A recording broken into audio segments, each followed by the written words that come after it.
So tonight I'm going to give you some perspective on careers in biotechnology, and biotech in this instance is very broadly defined. So I'm going to be touching upon not only biotech and pharma, but also medical device, instrumentation, tools companies, diagnostics companies, et cetera, et cetera.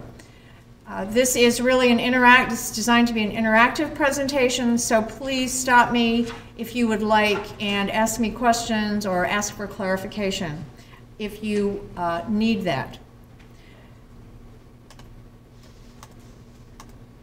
So I have 5 takeaways. I'm going to give you the bottom line or the final conclusion right off the bat. So if you want to get up and leave, you can do that. No, I'm just kidding. So I have 5 takeaways for you, 5 bits of advice, and this is from Marco and from some other sources.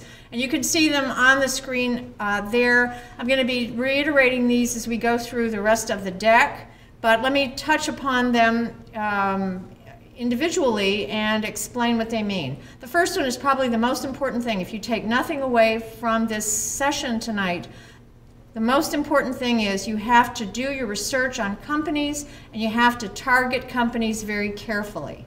All right? It is no longer the case that the industry is booming and there are lots and lots of jobs and people are just being sucked in by some kind of wonderful magnetic attraction. You have to really look at what are the industries. I'm going to give you more specifics about healthy companies versus not as healthy companies in a minute.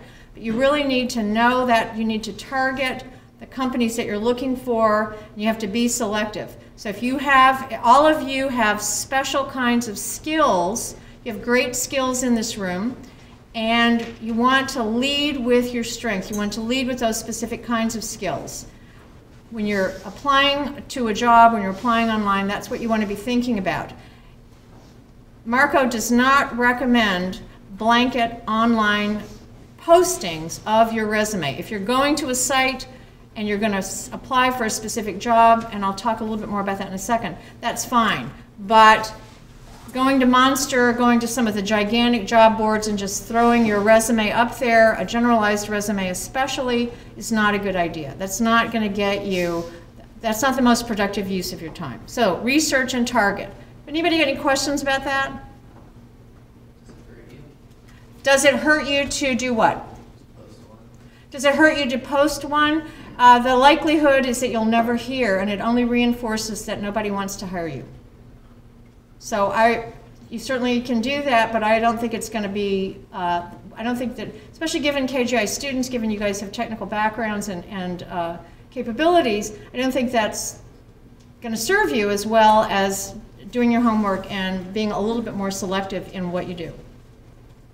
Anybody else? We can talk more about how to do the research in a second. Be patient. Marco says that he doesn't really expect the situation to turn around for 12 months. So what we have today is probably a good prediction of what it's going to look like a year from now. So be patient, FTID. You want to get a foot in the door.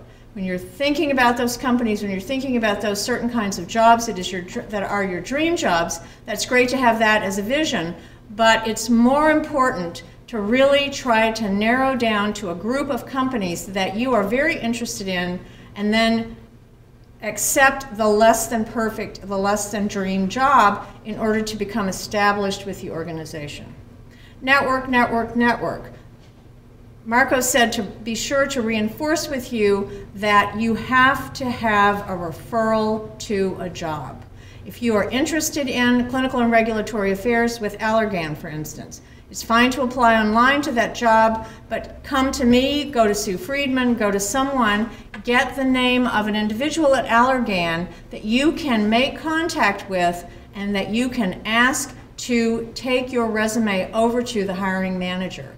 You have to really follow through on all those steps. It's no longer enough simply to apply online and hope for the best. So you've got to really get those referrals to hiring managers. It doesn't mean you have to have a gigantic Rolodex, but it does mean that you will need to be able to connect in some indirect fashion with that person who's going to make the decisions. Naked online submissions don't really compute. So if you just go on, even if you go to Allergan, you go to Amgen, you go to Amylin, Genentech, whatever, and you post something online, the likelihood, the statistics, come on in, you can come on in, the likelihood is low that you're going to make a lot of headway.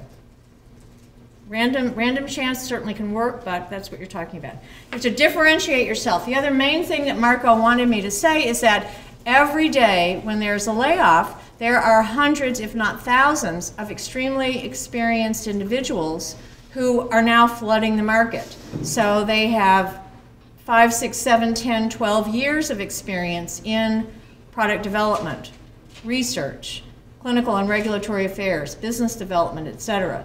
Those are your competition. Companies can now afford to be far more selective than they have been historically, so you have to find a way to differentiate yourself. There are ways that this can be done, and we can talk about that now or later if you want, but you have to be thinking about how am I better than everybody else who's applying for this job.